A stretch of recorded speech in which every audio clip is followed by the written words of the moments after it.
The staggering range and reach of Savile's sex abuse revealed. Tens of locations, hundreds of victims. I think we were all taken in. You could say he groomed a nation.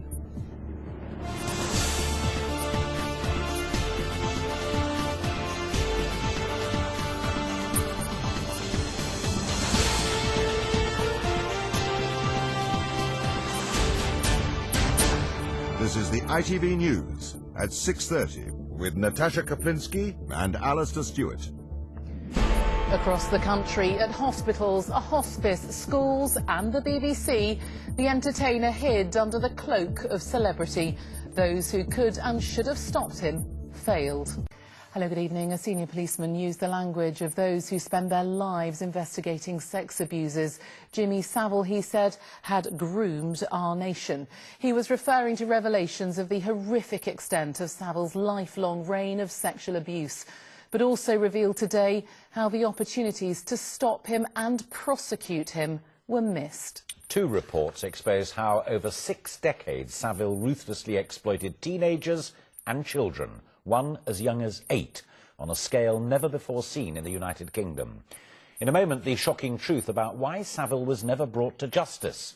But first, our UK editor Lucy Manning reports on the prolific predator who used his celebrity to hide in plain sight.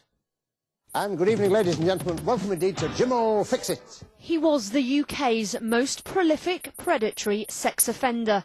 The man who appeared on our screens was in fact hiding in plain sight. Jimmy Savile, far from entertaining the nation, was, say the police, for 6 decades, spending every waking minute thinking about abusing boys and girls. Jimmy Savile was a predatory sex offender. He was prolific in his abusing of the vulnerable and the exploiting of his power to get access to the vulnerable. His footprint of offending across the UK and the number of offences that were recorded is unprecedented. He took the nation in. Indeed, you could say he groomed the nation. The figures are both appalling and staggering. 450 people came forward. 214 crimes against Savile were recorded. 174 of the victims were female, 40 were male. 28 of his victims were under the age of 10. His youngest victim, an 8-year-old boy, his oldest, was 47. Savile's abuse continued wherever he went. 50 allegations were made of abuse in 13 hospitals and in one hospice, the Wheatfield Hospice in Leeds, and claims of abuse in 14 schools and, of course, at the BBC. Dee Coles was one of the first Savile victims to speak out to ITV News last year. Savile attacked her as a 14-year-old in his motorhome in Jersey. The scars those sort of attacks leave are deep. They do remain, yeah. So, and I guess I was thinking today when they were saying, oh, it's a massive number of men and women have come forward and how startling that is. And I honestly believe that's just the tip of the iceberg, because if this went on for 54 years, you know, how many days is that? How many other women and men were sexually abused by him? Yet the police and prosecutors were on to Savile while he was still alive, interviewing him in 2009, yet did nothing. He continued to abuse children up until that very year. He hid behind a veil of eccentricity and fame and essentially conned and misled children, parents, friends, right up to and including the Prime Minister of the day. And that's how he got away with it, because it's really hard to challenge someone in that circumstance. Jim wasn't fixing it for children. He was breaking some of them and their trust. Lucy Manning, ITV News. The Crown Prosecution Service admitted today it passed up at least 3 chances to bring Savile to court. The opportunities went begging, it said, because the victims who came forward were treated with unjustified caution.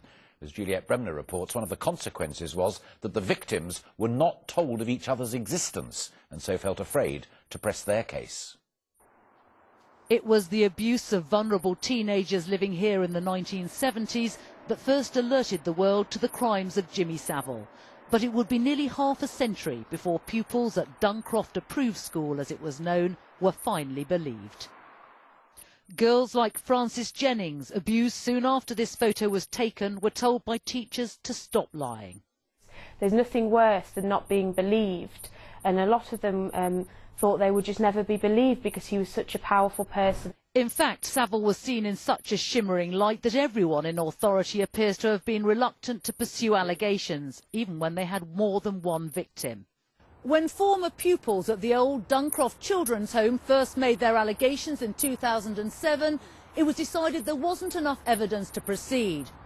Part of the problem was that the victims didn't want to go to court, but they now say they would have been more confident if they'd known there were other similar allegations. And the boss of the CPS says they must take a more robust approach. Debbie Curtis is one of Savile's victims who thinks that it would make a difference if police let you know that others had complained about the same offender.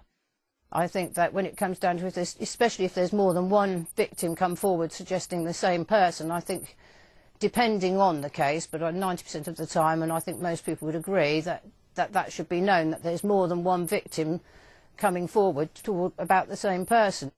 Ray Jones says you only have to look at the recent case of young girls being groomed in Rochdale to know it's still going wrong. We also know from Rochdale, for example, it's been happening more recently.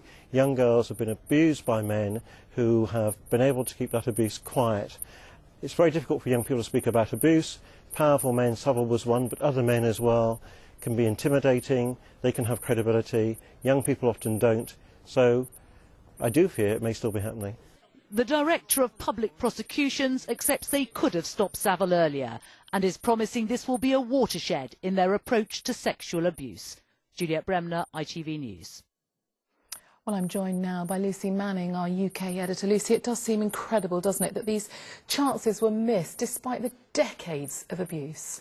Well, the question I've been asked the most covering this Savile story is why people didn't come forward when Savile was alive.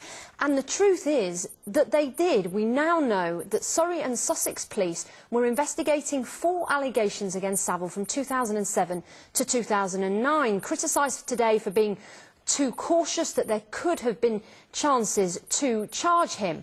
And what we now know is that Savile was interviewed in 2009, and we know the details of that interview, that he told police that this was the hazard of the job, that the women wanted money, that this wasn't the first time that it happened. And he said to them, "My legal people are ready." And prosecutors have now apologised, but we're not talking about this happening 20, 30 years ago. This was just 4 years ago. What has also happened this afternoon is the Honours Forfeiture Committee, we understand, are going to look at formally stripping Savile of his knighthood. He has technically lost it when he died, but what this report has done is to really strip Savile bare. We now know what the real Jimmy Savile was like. Lucy, thank you.